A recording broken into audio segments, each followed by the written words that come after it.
Hello, students, and welcome to Roshi's Education Point. Today, we will be starting with chapter number 2 from Trade to Territory, History Textbook, class number 8. Aurangzeb was the last of the powerful Mughal rulers. Mughal rulers में से सबसे last और सबसे powerful था हमारा Aurangzeb.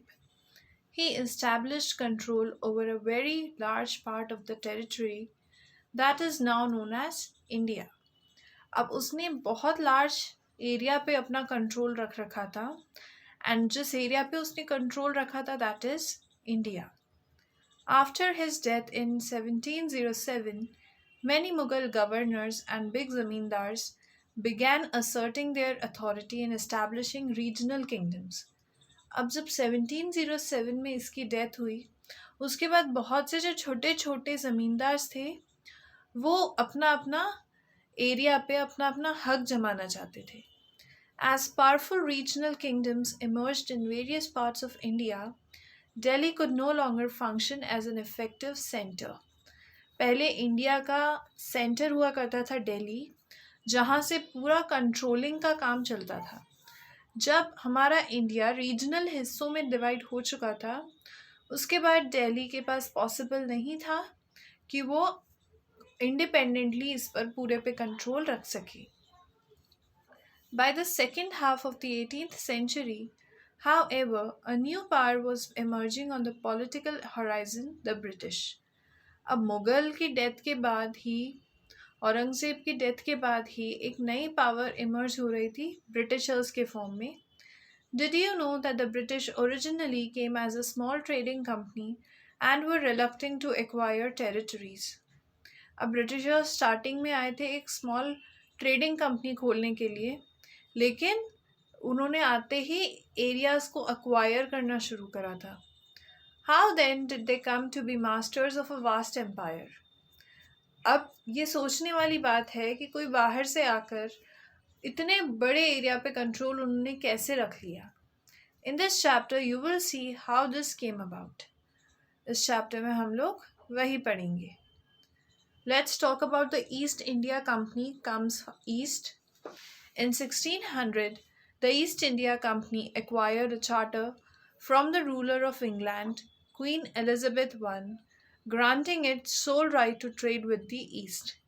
East India company ने एक बहुत ही इम्पोर्टेंट राइट इससे ले लिया था क्वीन एलिजाबेथ से कि ईस्ट साइड पर सिर्फ यही ट्रेडिंग करेंगे. This meant that no other trading group in England could compete with the East India Company. अब ऐसा ही करते उसने सारे कॉम्पिटिटर्स को अपने इस लाइन से हटा दिया.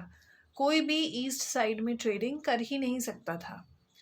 With this charter, the company could venture across the oceans looking for new lands from which it could buy goods at a cheap price and carry them back to Europe to sell at higher prices.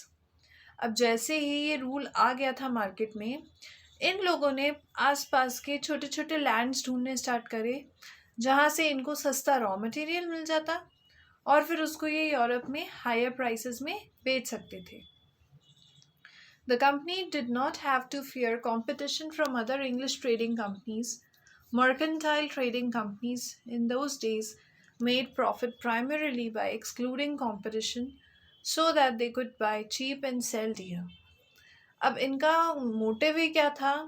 Competition को बिल्कुल हटा दो.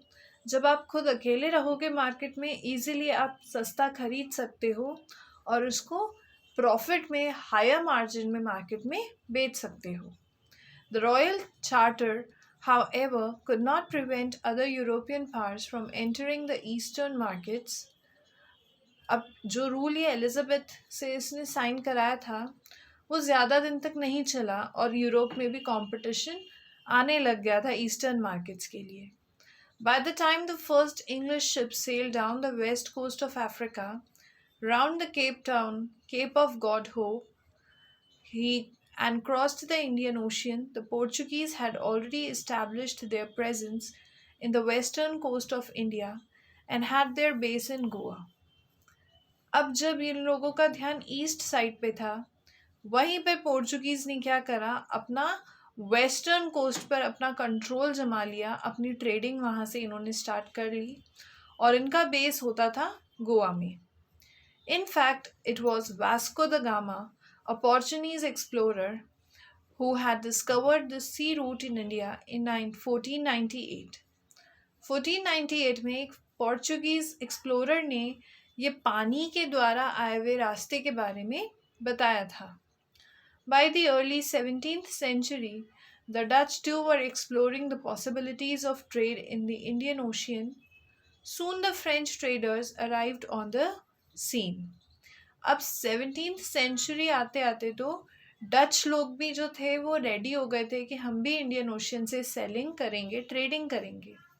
और फिर उसके बाद French traders भी वहाँ पर आ गए.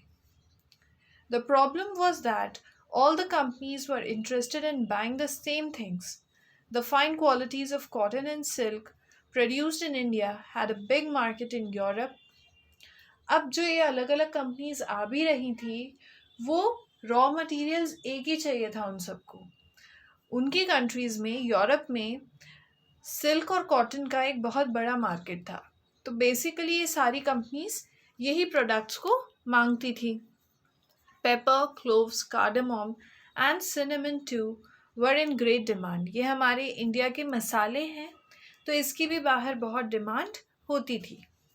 Competition amongst the European companies inevitably pushed the prices at which these goods could be purchased, and this reduced the profits that could be earned. अब एक चीज़ आपने पढ़ी होगी कि जैसे जैसे डिमांड बढ़ती है चीज़ों की, अगर कंपटीशन आ रहा है मार्केट में तो डिमांड भी बढ़ेगी उस प्रोडक्ट की, और डिमांड के बढ़ने से कॉस्टिंग बढ़ जाती है. अब दुकानदार ज़्यादा कॉस्ट में अपने प्रोडक्ट्स को बेच रहा था, जिसकी वजह से हमारे जो कंपनीज हैं, जो ट्रेडर्स थे, उनका प्रॉफिट कम होता जा रहा था. The only way the trading companies could flourish was by eliminating rival competitors. अब इन कंपनीज ने एक चीज़ तो सोच ली थी कि अगर मुझे प्राइस कम करवानी है और मुझे प्रॉफिट ज़्यादा कमाना है तो मुझे अपने कंपटीशन को मार्केट से बिल्कुल हटाना पड़ेगा. The urge to secure markets therefore led to fierce battles between the trading companies. Through the 17th and 18th centuries, they regularly sank each other's ships, blockaded routes, and prevented rival ships from moving with supplies of goods. अब इनको competition तो हटाना है, लेकिन अब कैसे हटाए? इन्होंने तो रूल भी पास करा दिया था, लेकिन उसका भी अब कोई असर नहीं रहा था. तो इन्होंने जो पानी के रास्ते से एक दूसरे की शिप्स आती थी उनको ख़राब करना चालू करा, उनको डुबाना स्टार्ट करा इन्होंने. तो कभी ये ग्रुप दूसरों के गुड्स को अपने कब्जे में ले लेते, कभी उसको डुबा देते. इस तरीके की चीज़ें ये लोग कर रहे थे. कौन कर रहा था? ट्रेडिंग कंपनीज आपस में कर रही थी. Trade was carried on with arms and trading post were protected through fortification. Fortification होता है जब बहुत सारी सिक्योरिटी हम लोग कहीं लगा देते हैं. अब ट्रेड जो पोर्ट पर सामान आ रहा है वहाँ पर बहुत सारी दिक्कतें आ रही थी, बिकॉज राइवल कंपनीज हर मुमकिन कोशिश कर रही थी सामान को डिस्ट्रॉय करने के लिए. तो हर तरीके से हम लोग सिक्योरिटी मेंटेन करके ही सामानों को एक जगह से दूसरी जगह भेज रहे थे. This effort to fortify settlements and carry on profitable trade also led to intense conflict with local rulers. The company therefore found it difficult to separate trade from politics. Let us see how this happened. अब एक side पर उनको जो companies हैं उनको security भी maintain करनी थी, and on the other side उनको अपना प्रॉफिट भी मेंटेन करके चलना था. तो जब वो ये दोनों काम कर रहे थे तो जो हमारे लोकल रूलर्स थे उनसे थोड़ी प्रॉब्लम क्रिएट होना इनको स्टार्ट हुई. तब इनको रियलाइज हुआ कि हम ट्रेडिंग को पॉलिटिक्स से अलग नहीं कर सकते हैं. East India company begins trade in Bengal. The first English factory was set up on the banks of the river Hooghly in 1651. जो पहली इनकी ईस्ट इंडिया कंपनी की फैक्ट्री थी वो हुगली रिवर के पास बनी थी. This was the base from which the company's traders, known at that time as factors, operated. Company के जो ट्रेडर्स थे उस टाइम पर उनको फैक्टर्स बोला जाता था और वो इसी जगह से अपनी ट्रेडिंग करते थे। The factory had a warehouse where goods for export were stored and it had offices where company officials sat. अब इस फैक्ट्री के अंदर वेयर हाउस था, गोडाउन था, जिसमें सामानों को रखा जाता था जिसको हमें एक्सपोर्ट करना है, और ऑफिसेस बने हुए थे जिसमें यहाँ के जो फैक्टर्स हैं, जो लोग हैं, वो बैठकर काम करते थे। As trade expanded, the company persuaded merchants and traders to come and settle near the factory. अब जैसे जैसे ट्रेड अच्छी होती गई, कंपनी बढ़ती गई, तो कंपनी ने अपने वर्कर्स को कन्विंस कर लिया कि आप फैक्ट्री के आसपास आकर रहने लग जाओ, ज़्यादा फ़ायदा हो जाएगा आपको। By 1696, it began building a fort around the settlement. 2 years later, it bribed Mughal officials into giving the company zamindari rights over 3 villages. अब इन्होंने आसपास में घर बनाने भी स्टार्ट कर दिए। दूसरा, उस टाइम पर जो मुग़ल ऑफिशियल्स थे, इन्होंने उनको भी कन्विंस कर दिया कि आप हमें ज़मींदारी राइट्स दो, एटलीस्ट आसपास के 3 विलेजेस का राइट हमारे पास होना चाहिए। इन्होंने ले लिया वो right. One of these was Kalikata, which later grew into the city of Calcutta or Kolkata, as it is known today.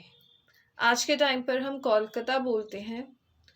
It also persuaded the Mughal Emperor Aurangzeb to issue a farman granting the company the right to trade duty free.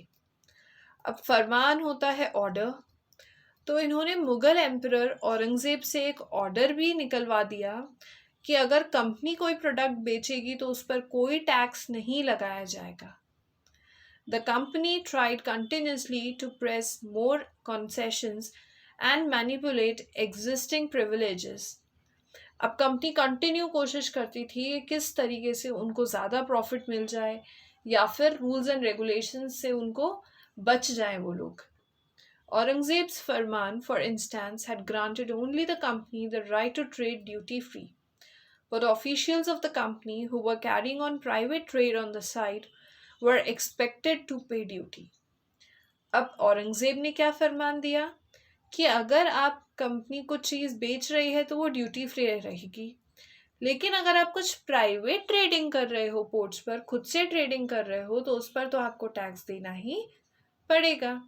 They refused to pay, causing an enormous loss of revenue for Bengal. अब इस फरमान के बावजूद भी east India company ने कोई tax पे नहीं करा था और इसकी वजह से बंगाल को रेवेन्यू में, पैसे में, इनकम में बहुत बड़ा लॉस हुआ था। How could the Nawab of Bengal, Murshid Quli Khan, not protest? How trade led to battles? Through the early 18th century, the conflict between the company and the Nawabs of Bengal intensified. 18th century के आते आते तो बंगाल के नवाब of company के बीच में बहुत लड़ाइयाँ होने लग गई थी।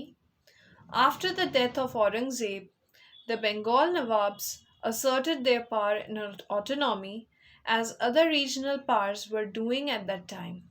औरंगज़ेब की डेथ के बाद बंगाल के जो नवाब्स होते थे, उन्होंने सबने अपना अपना पावर दिखाना स्टार्ट कर दिया था अलग अलग एरिया में। Murshid Quli Khan was followed by Alivardi Khan and then Sirajuddaulah as the nawab of Bengal. पहले नवाब ऑफ बंगाल थे मुर्शिद कुली खान, इनके बाद आए अलीवर्दी खान एंड फिर आए हैं Sirajuddaulah. Each one of them was a strong ruler. अब ये तीनों के तीनों बहुत स्ट्रॉन्ग थे। They refused to grant the company concessions, demanded large tributes for the company's rights to trade, denied it any right to mint coins, and stopped it from extending its fortifications. अब security बढ़ाने के लिए उन्होंने मना कर दिया, खुद के कॉइन्स आप नहीं बना सकते हो, अगर आपको कोई प्रोडक्ट बेचना है तो उस पर आपको प्रॉपर ड्यूटीज़ देनी पड़ेंगी और कोई आपको कंसेशन नहीं मिलेगा। तीनों जो नवाब्स थे उन्होंने बहुत स्ट्रॉन्ग तरीके से ये अपने पॉइंट्स इनके सामने रख दिए थे। Accusing the company of deceit, they claimed that the company was depriving the Bengal government of huge amount of revenue and undermining the authority of the Nawab. अब कंपनी को इन्होंने कैसे अक्यूज करा कि ये लोग टैक्स नहीं पे कर रहे हैं, उस वजह से बंगाल के पास इनकम कम होती जा रही है. It was refusing to pay taxes, writing disrespectful letters, and trying to humiliate the Nawab and his officials. अब ये जो इंग्लिश लोग थे ये क्या कर रहे थे, लेटर्स लिख रहे थे जिसमें बहुत बदतमीजी कर रहे थे और हर तरीके से ये नवाब्स को नीचा दिखाना चाहते थे. The company on its part declared that the unjust demand of the local officials were ruining the trade of the company and trade could flourish only if the duties were removed. Company का मानना था कि जिस तरीके से बार बार हमारे बीच में आके प्रॉब्लम्स क्रिएट कर रहे हैं नवाब्स, उसकी वजह से हमारे ट्रेड पर इफेक्ट पड़ रहा है और अगर इसको फ्लरिश होना है ट्रेड को तो जितनी भी ड्यूटीज़ हैं वो सब हटाई जानी चाहिए. It was also convinced that to expand trade, it had to enlarge its settlements, buy up villages and rebuild its forts. अब इनका मानना ये भी था कि अगर इनको अपना ट्रेड बढ़ाना है तो इनको और गांव खरीदने पड़ेंगे और विलेजेस खरीदने पड़ेंगे और वहाँ पर खुद के नए नए फोर्ट्स भी बनाने पड़ेंगे. The conflicts led to confrontations and finally culminated in the famous Battle of Plassey. धीरे धीरे एक दूसरे के लिए जो नफरत होती है वो बढ़ गई और फाइनली एक बैटल हुआ था, battle of Plassey. When Aliwardi Khan died in 1756, Siraj-ud-Dawla became the Nawab of Bengal. ये लाइन हमने ऊपर भी देखी थी कि अलीवर्दी खान के बाद जो नेक्स्ट नवाब थे वो थे Siraj-ud-Daulah. The company was worried about his power and keen on a puppet ruler who willingly gave trade concessions and other privileges. अब जो कंपनी थी उनको ऐसे पावरफुल नवाब की ज़रूरत नहीं थी. उनको एक ऐसा नवाब चाहिए था जो कि पपेट की तरह काम करे, जो वो बोले वो नवाब करके दे, ऐसा उनको नवाब चाहिए था कंपनी को. So it tried through without success to help one Siraj-ud-Dawla's rival become the नवाब. अब इन्होंने क्या करा, कंपनी ने जो सिराजुद्दौला का दुश्मन था उसकी मदद करी जिससे कि वो नवाब बन जाए, लेकिन वो फेल हो गए थे इस अटेम्प्ट में. And infuriated Siraj-ud-Dawla asked the company to stop meddling in the political affairs of his dominion, stop fortification and pay the revenues. अब इस पर सिराजुद्दौला को गुस्सा आया तो उसने कंपनी को सीधे सीधे क्या बोल दिया, एक तो आप पॉलिटिकल मैटर्स में इंटरफेयर करना बंद करो, दूसरा फोर्ट्स बनाने बंद करना है और तीसरा रेवेन्यू देना स्टार्ट करना होगा.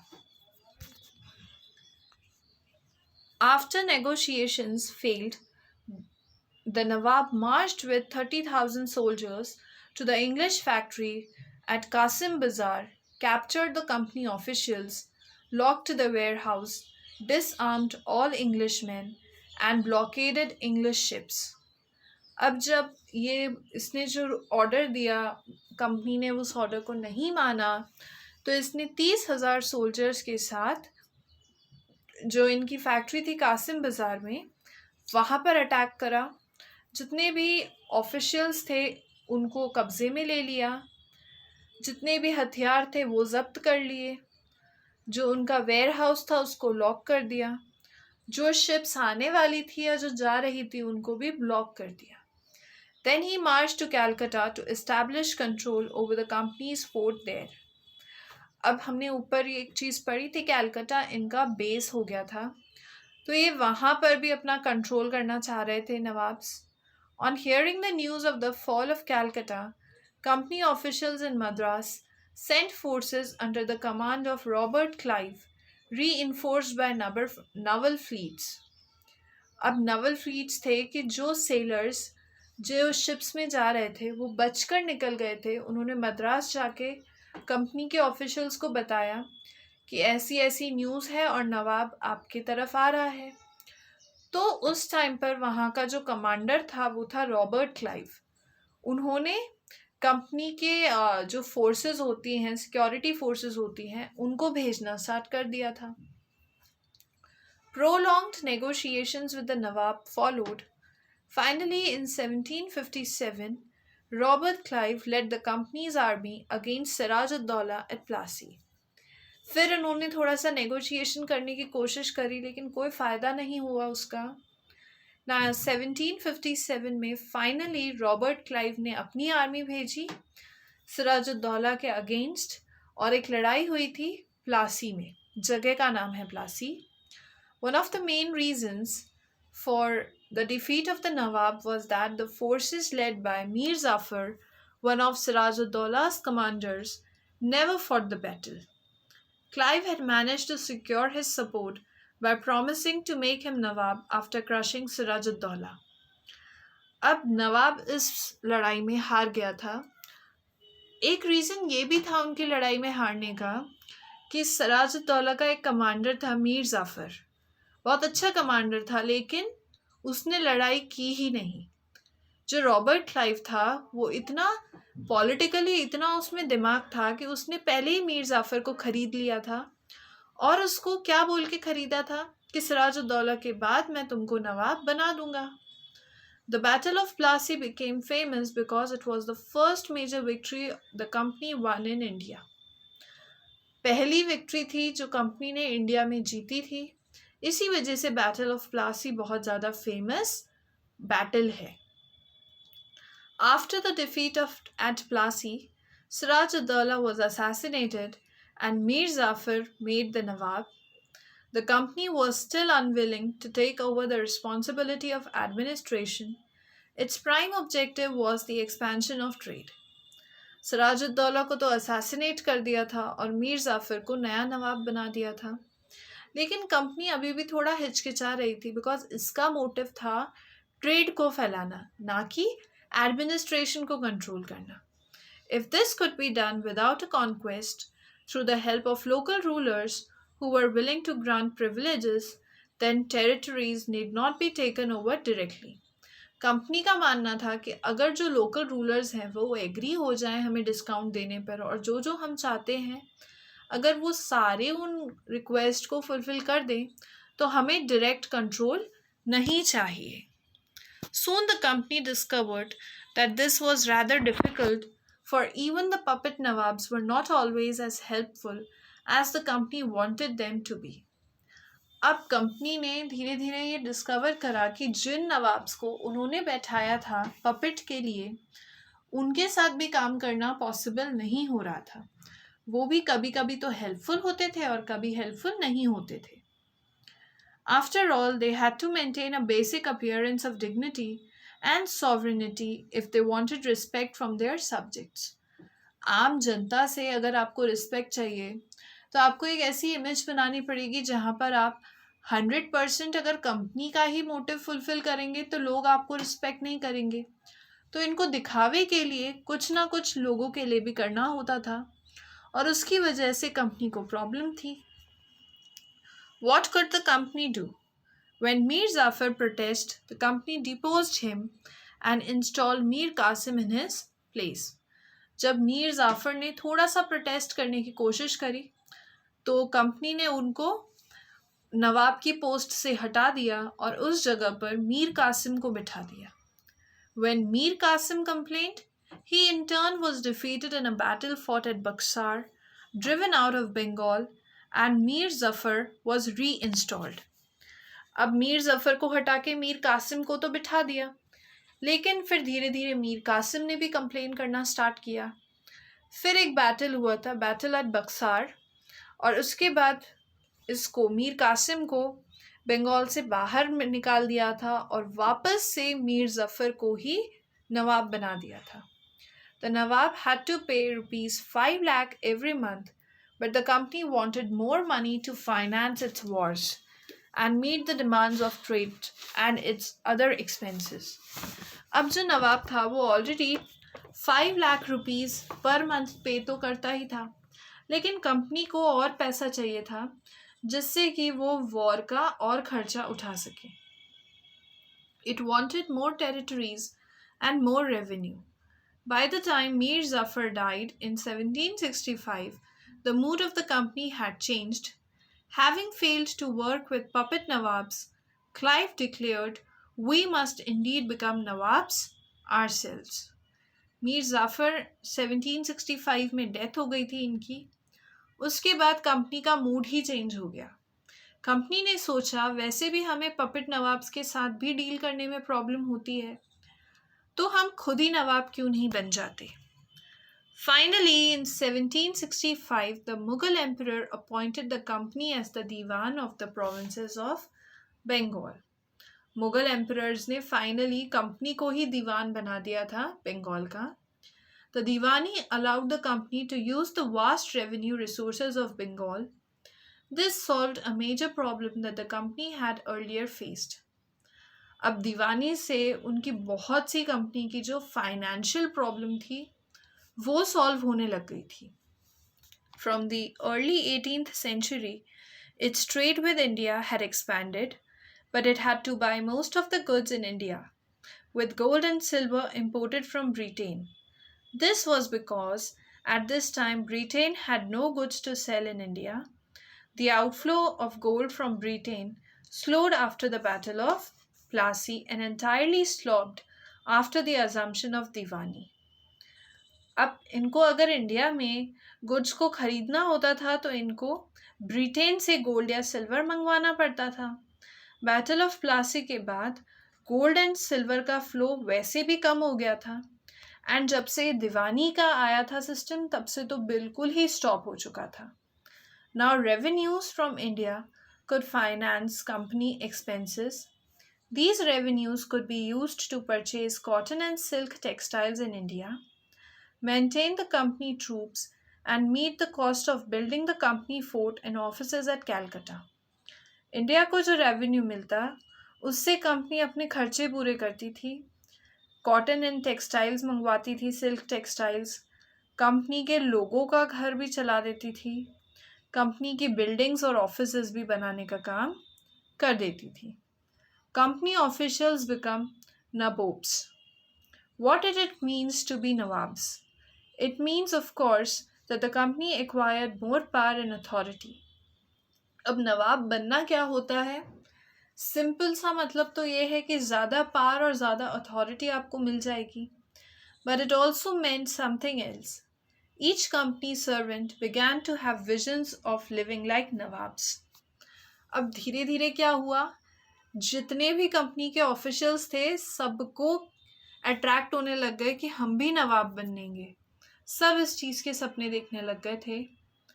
After the Battle of Plassey, the actual Nawabs of the Bengal were forced to give lands and vast sum of money as personal gifts to company officials. Battle of Plassey में जब नवाब हार गए थे तो company ने उनको फिर फोर्स करा था कि आपको हमें बहुत सारा पैसा देना पड़ेगा as gift. Robert Clive himself amassed a fortune in India. He had come to Madras from England in 1743 at the age of 18। अब ये रॉबर्ट क्लाइव इंडिया आया था 18 साल की उम्र में। कहाँ से आया था ये? इंग्लैंड से। When in 1767 he left India, his Indian fortune was worth 401.102. Interestingly, when he was appointed governor of Bengal in 1764, he was asked to remove corruption in company administration, but he was himself cross-examined in 1772 by the British Parliament, which was suspicious of his vast wealth. 1743 में वो India आया था and 1767 तक उसके पास बहुत सारा पैसा हो चुका था, जिसकी वजह से कुछ टाइम बाद जो कंपनी के ऑफिशियल्स हैं उनको ही क्वेश्चंस उठाने लग गए थे कि इतना पैसा इसके पास आया कहाँ से। 1772 में रॉबर्ट क्लाइव से ही ये सारे क्वेश्चंस किए गए थे। किसने करे थे? ब्रिटिश पार्लियामेंट ने। Although he was acquitted, he committed suicide in 1774. 1774 में 2 साल बाद इसने सुसाइड कर लिया था। However, not all company officials succeeded in making money like Clive. Many died an early death in India due to disease and war, and it would not be right to regard all of them as corrupt and dishonest. अब Clive के बाद ऐसा कोई company में आया ही नहीं जो इतना पैसा कमा सके. कुछ तो जल्दी डेथ हो गई वॉर की वजह से या डिजीजेस की वजह से. और हम ये भी नहीं कह सकते कि जितने भी ऑफिशियल्स आए थे सबके सब करप्ट थे, डिसऑनेस्ट थे. कुछ ऑनेस्ट भी आए थे इसमें. Many of them came from humble backgrounds, and their uppermost desire was to earn enough in India, return to Britain, and lead a comfortable life. अब कुछ तो जो ऑफिशियल्स आए थे उनका मोटिव क्या था, सिर्फ हमें इतना पैसा कमाना है कि ब्रिटेन जाकर एक अच्छी सी लाइफ जी सके. Those who managed to return with wealth led flashy lives and flaunted their riches. अब जो सक्सेसफुल हुए यहाँ से पैसा ले जाने में, वो तो एक अच्छी सी लाइफ जी रहे थे वहाँ पर जाकर. They were called nabobs, an anglicized version of the Indian word nawab. Nawab word को थोड़ा सा इंग्लिश में जब आप बोलेंगे तो नोबोब्स बन जाता है. ये वो लोग हैं जो कि इंडिया से पैसा लेकर ब्रिटेन जा चुके हैं और वहाँ एक अच्छी अमीरों वाली लाइफ जी रहे हैं. They were often seen as upstairs and social climbers in British society and were ridiculed or made fun in plays and cartoons. अब अमीरों को जो रिचेस हैं उनका मजाक भी बनाया जाता था कार्टून्स में और उनको हमेशा एक सोशल जगह पर अच्छा पोजीशन भी दी जाती थी. Company rules expands. If we analyze the process of annexation of Indian states by the East India Company from 1757 to 1857, certain key aspects emerge. The company rarely launched a directly military attack on an unknown territory. Instead, it used a variety of political, economic, and diplomatic methods to extend its influence before annexing an Indian kingdom. अब ये जो company का procedure था annexation में 1757 से 1857 के बीच में इन्होंने बहुत जगह कंट्रोल किया. एक चीज़ यहाँ पर ध्यान रखने वाली ये है कि कंपनी ने कभी भी अननोन जगह पर डायरेक्टली मिलिट्री से अटैक नहीं करवाया. इसने अपना दिमाग यूज़ करा, पैसा यूज़ करा एंड पॉलिटिकल इकोनॉमिक तरीके से ही इन्होंने लोगों से इन्फ्लुएंस कर लिया था उस एरिया को अपने कब्जे में लेने से पहले ही. After the Battle of Buxar, the company appointed residents in Indian states. They were political or commercial agents, and their job was to serve and further the interest of the company. Battle of Berkshire के बाद जो Indian residents हैं, मतलब जो यहाँ रहते थे, उन्हीं को गवर्नमेंट ऑफिशियल्स ने पावर में दे दिया था. उनका एक ही काम था कंपनी को सर्व करना, कंपनी को जो जो हेल्प चाहिए वो हेल्प देना. Through the residents, the company officials began interfering in internal affairs of Indian states. They tried to decide who was to be the successor to the throne and who was to be appointed an administrative post. अब इन्होंने local ruler तो बिठा दिया लेकिन control खुद के पास रखा. कौन नेक्स्ट राजा बनेगा, एडमिनिस्ट्रेटिव डिपार्टमेंट को कौन हेड करेगा, सारे इंपॉर्टेंट डिसीजंस तो ये लोग ही रहते थे. Sometimes the company forced the states into a subsidiary alliance. अब subsidiary alliance क्या होता है, जब एक कंपनी दूसरी कंपनी को टेक ओवर कर लेती है. मतलब एक कंपनी तो बन जाती है पेरेंट कंपनी और दूसरी बन जाती है चाइल्ड कंपनी. तो ऐसा कोई कंपनी होना नहीं चाहेगा किसी और के कंट्रोल में, लेकिन कंपनी उसको इंग्लिश मैन उसे फोर्स कर रहे थे ऐसा करने के लिए. They were to be protected by the company but had to pay for the subsidiary forces that the company was supposed to maintain for the purpose of this protection. अब company इन rulers को protect तो करती थी, तो protection के लिए वो उनसे रेवेन्यू भी लेती थी, पैसा भी लेती थी. If the Indian rulers failed to make the payment, then part of their territory was taken away as penalty. अब ये जो इंडियन रूलर्स थे, अगर इन्होंने पैसे देने में फेल हो गए तो इनके टेरिटरी का कुछ पार्ट ब्रिटिशर्स ले जाया करते थे. For example, when Richard Wellesley was Governor General, the Nawab of Awadh was forced to give over half of his territory to the company in 1801 as he failed to pay for the subsidiary forces. Hyderabad was also forced to cede territories on similar grounds. अब जो नवाब थे अवध के, उन्होंने पैसा वो नहीं दे पाए थे सब्सिडियरी फोर्सेस का, तो उनका आधे से ज़्यादा एरिया कंपनी ने मांग लिया था.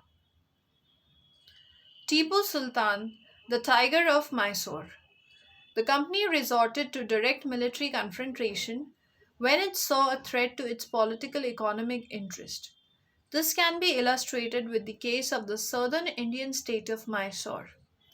अब कंपनी ने डायरेक्टली अपनी मिलिट्री पावर यूज़ करनी स्टार्ट कर दी थी जब उसे दिखने लग गया कि उसका जो पॉलिटिकल और इकोनॉमिक इंटरेस्ट है वो खतरे में आ रहा है. Mysore had grown in strength under the leadership of powerful rulers like Hyder Ali and his famous son Tipu Sultan. अब मैसूर के पास बहुत पावर आ चुकी थी हैदर अली और उनके बेटे टीपू सुल्तान से. Mysore controlled the profitable trade of the Malabar coast where the company purchased pepper and cardamom. जहाँ से कंपनी को पेपर और कार्डमम मिलता था उस मालाबार कोस्ट पर जो मैसूर था वो अच्छा खासा प्रॉफिट कमा रहे थे, मतलब हैदर अली और टीपू सुल्तान.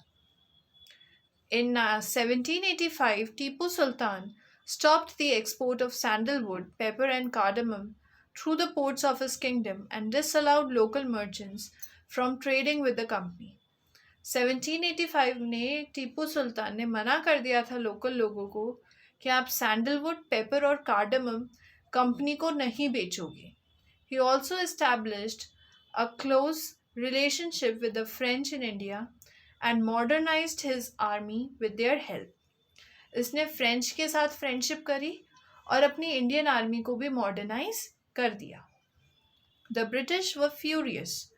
अब जैसे ही ब्रिटिशर्स को पता लगा कि मैसूर से अब कार्डमम, पेपर और सैंडलवुड नहीं आएगा, उनको बहुत गुस्सा आ गया.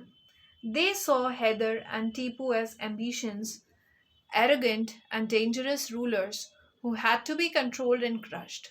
इनका मानना था कि हैदर अली और टीपू सुल्तान बहुत ज़्यादा पावरफुल हैं जिनको जल्दी से जल्दी कंट्रोल करके क्रश करने की ज़रूरत है. 4 wars were fought with Mysore, 1767 to 69, 1780 to 84, 1790 to 92 and 1799. 4 bar war हुई थी. Only in the last, the Battle of Seringapatam, did the company ultimately win a victory. 4th battle में जाकर कंपनी विक्ट्री हुई थी कंपनी की. Tipu Sultan was killed defending his capital Seringapatam. Mysore was placed under the formal ruling dynasty of the Wodeyars and a subsidiary alliance was imposed on the state. Finally Tipu Sultan जब अपने capital को बचा रहे थे तो उनकी death हो गई थी. मैसूर इनके पहले जो वहाँ पर रूल करते थे डायनेस्टी वुडेयार्स, उन्हीं के कंट्रोल में दे दी थी. War with the Marathas. From the late 18th century, the company also sought to curb the eventually destroy Maratha power. अब कंपनी का ध्यान वहाँ मैसूर से हटकर अब कहाँ आ चुका है, मराठा पावर्स के ऊपर.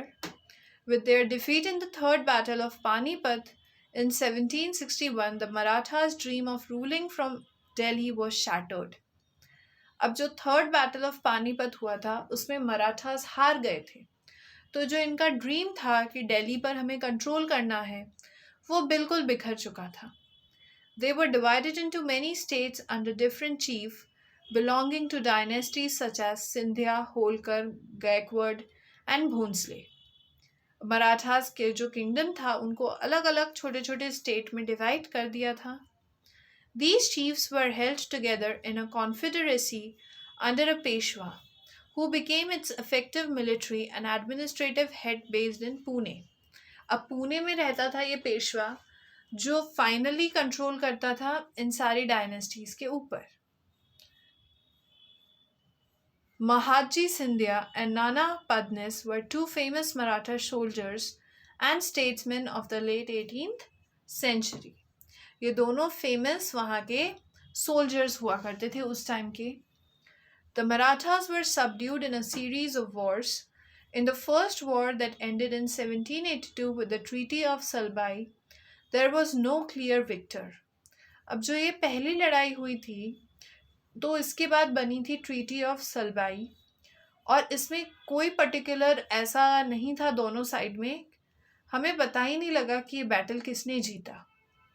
The second Anglo-Maratha War was fought on different fronts, resulting in the British gaining Orissa and territories north of the Yamuna River, including Agra and Delhi. अब जो सेकेंड मराठा वॉर हुई थी उसमें ब्रिटिशर्स ने उड़ीसा पर भी कब्जा कर लिया था और यमुना रिवर के नॉर्थ साइड को अपने हिस्से में ले लिया था जिसमें आगरा और दिल्ली भी आ गए थे. Finally, the Third Anglo-Maratha War of 1817 to 19 crushed Maratha power. और जो थर्ड एंग्लो वॉर हुई उसमें तो पूरी मराठा पार बिल्कुल खत्म हो चुकी थी. The Peshwa was removed and sent away to Bithur near Kanpur with a pension. The company now had complete control over the territories south of the Vindhyas. Peshwa को तो रिमूव करके बिठूर भेज दिया और उनको पेंशन देते रहे थे और पूरी जगह पर विंध्यास पर इनका कंट्रोल हो चुका था. The claim to paramountcy. It is clear from the above that from the early 19th century, the company pursued an aggressive policy of territorial expansion. Early 19th century से कंपनी का बेसिक मोटिव क्या था कि ज़्यादा से ज़्यादा territories को वो अपने कब्ज़े में ले सके. Under Lord Hastings governor general from 1813 to 1823, a new policy of paramountcy was initiated. Now the company had claimed its authority was paramount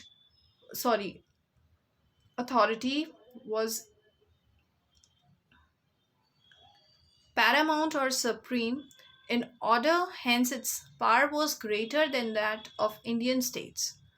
अब जो लॉर्ड हेस्टिंग्स था इन्होंने ज़्यादा अथॉरिटी अपने कब्जे में ले ली थी तो जो इंडियन स्टेट्स हैं उन पर अब पहला कंट्रोल हमारे ब्रिटिशर्स का होने लग गया था.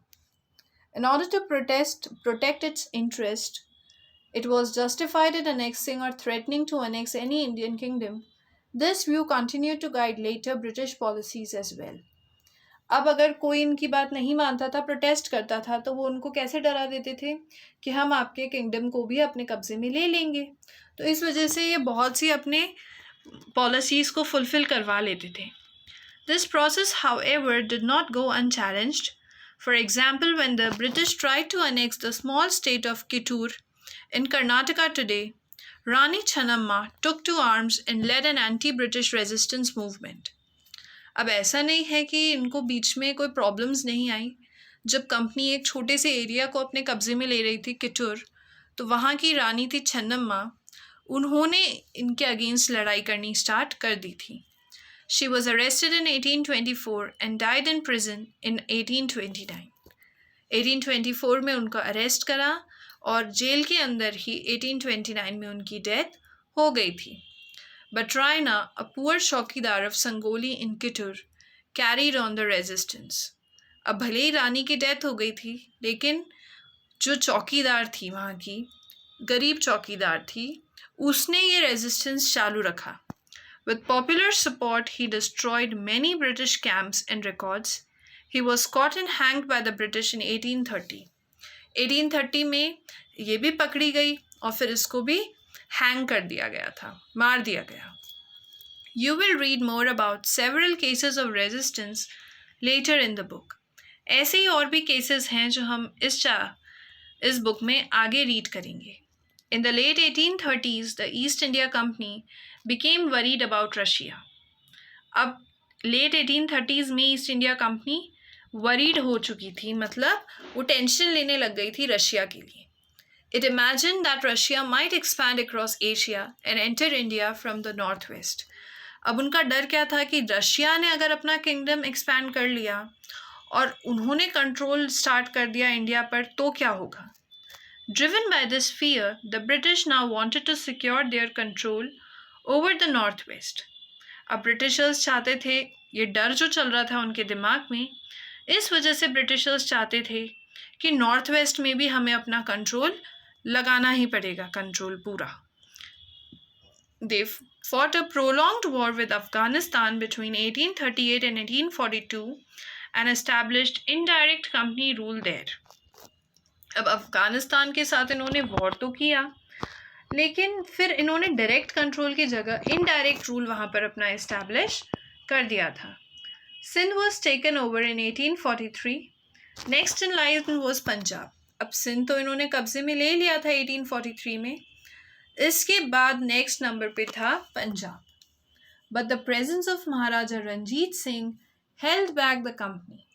अब पंजाब में बैठे थे महाराजा रंजीत सिंह, जो कि कंपनी को बार बार उनसे प्रॉब्लम हो रही थी और वो डायरेक्टली पंजाब को अपने कंट्रोल में नहीं कर पा रहे थे.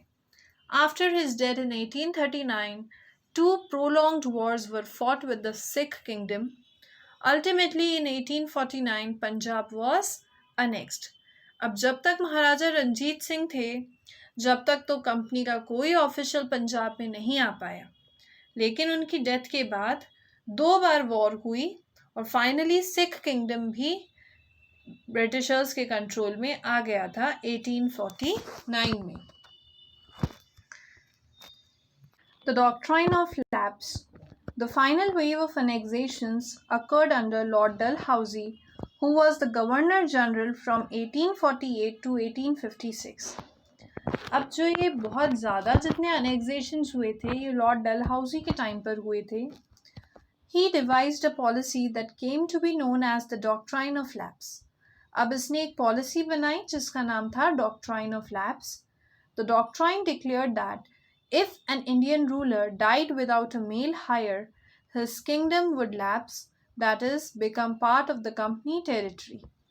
अब इसने कितना पावरफुल रूल बना दिया, ऑर्डर दे दिया कि अगर किसी भी इंडियन रूलर का किंगडम है, वो राजा है वहाँ का, और उसकी डेथ हो जाती है, उसके बाद उसका कोई अगर हायर नहीं है, मतलब कोई बेटा नहीं है, तो ऑटोमेटिकली वो प्रॉपर्टी, वो किंगडम ब्रिटिशर्स के कंट्रोल में आ जाएगा, कंपनी के कंट्रोल में आ जाएगा.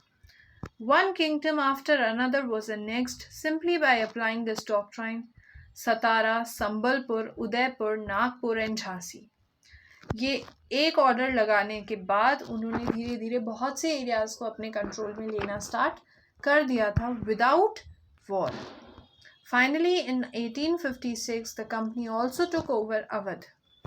This time, the British had an added argument. They said that they were obliged by duty to take over Awadh in order to free the people from the misgovernment of the Nawab. अब Britishers को इस time पर argument ये आया कि उनको अपनी जो ड्यूटी थी टुवर्ड्स नॉर्मल पीपल वो करना ही पड़ रहा था, वरना वहाँ से वो लोग नवाब्स को हटा देते, नवाब्स जो कि उस टाइम कंपनी खुद थी. Enraged by the humiliating way in which the Nawab was deposed, the people of Awadh joined the Great Revolt and broke out in 1857. Awadh के लोगों को नवाब अच्छे लगते नहीं थे, तो ये भी रिवोल्ट करने के लिए ज्वाइन हो गए थे और रिवोल्ट हमारा स्टार्ट हो गया 1857 के अंदर. Setting up a new administration. Warren Hastings, Governor General from 1773 to 1785, was one of the many important figures who played a significant role in the expansion of the company power. अब Warren Hastings भी बहुत important personality है जिसने company की power को बढ़ाने में एक बहुत बड़ा रोल प्ले किया था. By this time the company had acquired power not only in Bengal but also in Bombay and Madras. British territories were broadly divided into administrative units called presidencies. अब company ने बंगाल को तो अपने control में ले ही लिया था, फिर बॉम्बे और मद्रास को भी अपने कंट्रोल में ले लिया था. फिर उसके बाद इन्होंने टेरिटरी को छोटे छोटे हिस्सों में डिवाइड कर दिया था, जिनको ये बोलते थे presidencies. There were 3 presidencies, Bengal, Madras and Bombay. Each was ruled by a governor. अब ये प्रेसिडेंसीज को गवर्न करने के लिए उन्होंने रूलर्स भी बिठा दिए थे, जिनको हम गवर्नर बोलते हैं। The supreme head of the administration was the governor general. Warren Hastings, the first Governor General, introduced several administrative reforms, notably in the sphere of justice. Justice show तो बाहर कर रहे हो आप कि जस्टिस दिखा रहा हूं मैं, लेकिन पीठ पीछे इन्होंने बहुत से एरियाज को अपने कंट्रोल में कर लिया था। From 1772, a new system of justice was established. Each district was to have 2 courts, a criminal court and a civil court. अब हर डिस्ट्रिक्ट के पास 2 कोर्ट होने हैं, क्रिमिनल और civil. Maulvis and Hindu pandits interpreted Indian laws for the European district collectors who presided over civil courts. अब जो civil court में बैठते थे वो तो होते थे यूरोपियन डिस्ट्रिक्ट के कलेक्टर्स, तो जो मौलवीज और हिंदू पंडित्स होते थे वो उनके लिए लॉज को इंटरप्रेट करने का काम करते थे। The criminal courts were still under a qazi and a mufti but under the supervision of the collectors. अब कलेक्टर सिर्फ सुपरवाइज करते थे क्रिमिनल कोर्ट्स को, वहाँ पर जो बेसिक जज का काम करता था वो काजी और मुफ्ती होता था। A major problem was the Brahman Pandits gave different interpretations of local laws based on different schools of the धर्मशास्त्र। अब जो ब्राह्मण पंडित है धर्मशास्त्र के अंदर, वो अलग अलग मतलब बता देते थे एक ही लॉ का। To bring about uniformity in 1775, 11 pandits were asked to compile a digest of Hindu laws. अब ये जो बार बार ये लोग अलग अलग इंटरप्रिटेशन बता रहे थे, तो कंपनी ने डिसाइड करा कि 11 हिंदू पंडित्स को इकट्ठा करा 1775 में, और उन्होंने बोला एक बुक बनाओ जिसमें प्रॉपरली सारे हिंदू लॉ को कन्वर्ट करके आपको लिखना है, इंटरप्रिटेशन के साथ लिखना है। N B Halhed translated this digest into English. N B Halhed जो कि एक ब्रिटिशर था, उन्होंने इनकी लिखी हुई बुक को इंग्लिश में कन्वर्ट कर दिया। By 1778, a code of Muslim laws were also compiled for the benefit of European judges. जैसे यहाँ पर हिंदू लॉ बने वैसे ही मुस्लिम लॉज भी इन्होंने बना दिए थे यूरोपियन जजेस के बेनिफिट के लिए। Under the Regulating Act of 1773, a new Supreme Court was established, while a control of capital, the Sadar Nizamat Adalat, was also set up at Calcutta. अब एक रेगुलेटिंग एक्ट है 1773 के अंदर, उसके अंदर एक नया सुप्रीम कोर्ट इस्टेब्लिश हुआ था जिसको बोला जाता था द सदर निजामत अदालत। ये सेटअप हुआ था कैलकाटा में। The principal figure in an Indian district was the collector. As the title digest suggest, his main job was to collect revenue and taxes and maintain law and order in his district with the help of जजेस, police officers and darogas. अब जो हमारे collector थे उनका काम होता था revenue और टैक्सेस को कलेक्ट करना और पूरी डिस्ट्रिक्ट में लॉ एंड ऑर्डर मेंटेन करना। लॉ एंड ऑर्डर मेंटेन करने के लिए इनको जजेस की हेल्प मिलती थी, पुलिस ऑफिसर्स की हेल्प मिलती थी और दरोगास की भी हेल्प मिलती थी। His office the collectorate became the new centre of power and patronage that steadily replaced previous holders of authority. धीरे धीरे इसका जो रहने की जगह थी, जो ऑफिस था जहाँ ये काम करता था, उसको कलेक्ट्रेट बोला जा गया और वहाँ पर ही फाइनल पावर जो थी वो इन्हीं के हाथ में आती गई धीरे धीरे। The company army colonial rule in India brought in some new ideas of administration and reform, but its power rested on its military strength. अब कॉलोनियल रूल तो इंडिया में आ गया था, लेकिन जो पावर थी वो पूरी मिलिट्री के स्ट्रेंथ पर बेस्ड थी। The Mughal army was mainly composed of cavalry. Cavalry होते थे trained soldiers on the horseback and infantry, that is पैदल soldiers. अभी जो मुगल की आर्मीज थी उसमें 2 लोग थे, एक तो ट्रेन सोल्जर्स थे जो कि हॉर्सेस पर बैठते थे और दूसरे पैदल चलने वाले सोल्जर्स थे। They were given training in archery, तीरंदाजी and the use of the sword, तलवार चलाना और तीर चलाना इनको सिखाया जाता था. The cavalry dominated the army, and the Mughal state did not feel the need to have a large professionally trained infantry. अब इनका तो इन्हीं सोल्जर से काम हो जाता था मुगल्स का, तो इनको कभी नीड ही फील नहीं हुई कि एक प्रॉपर ट्रेनिंग देकर हमें सोल्जर्स बनाने चाहिए. The rural areas had a large number of armed peasants, and the local zamindars often supplied the Mughals with पैदल soldiers. अब जो लोकल ज़मींदार थे वो कई बार मुगल्स को पैदल सोल्जर्स दे दिया करते थे. A change occurred in the 18th century when Mughal successor states like Awadh and Benares started recruiting peasants under their armies and training them as professional soldiers. 18th century में Mughals ने क्या करा, अवध और बनारस से peasants को ले लिया और उनको प्रोफेशनल तरीके से ट्रेनिंग देना स्टार्ट कर दिया. The East India Company adopted the same method when it began recruitment for its own army, which came to be known as Sepoy Army, from the Indian word sipahi meaning soldier. East India company ने भी same तरीका अपनाया और उन्होंने भी army में recruitment करना चालू कर दिया और इस आर्मी को बोला जाता है sepoy army. As warfare technology changed from the 1820s, the cavalry requirements of the company's army declined. This is because the British Empire was fighting in Burma, Afghanistan, and Egypt, where soldiers were armed with muskets and matchlocks. The soldiers of the company's army had to keep pace with changing military requirements, and its infantry regiments now became more important.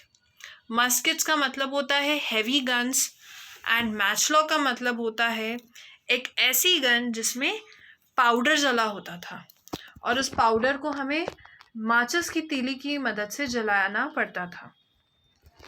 तो अब लड़ाइयाँ gun से हो रही है, तो gun से लड़ाई करने के लिए आपको सोल्जर्स को प्रॉपर तरीके से ट्रेनिंग देना स्टार्ट करना पड़ेगा और इस वजह से कंपनी के पास सोल्जर्स की कमी होनी स्टार्ट हो गई थी. बिकॉज तलवार और तीरंदाजी तो आप जल्दी से सीख जाओगे, लेकिन गन चलाना थोड़ा सा डिफिकल्ट था और इसके लिए प्रॉपर ट्रेनिंग इनको मिलनी चाहिए थी. In the early 19th century, the British began to develop a uniform military culture. Early 19th century में ब्रिटिशर्स को नीड फील हुई और इन्होंने फाइनली एक मिलिट्री कल्चर वहाँ पर इस्टेब्लिश करा. Soldiers were increasingly subjected to European style training, drill and discipline that regulated their life far more than before.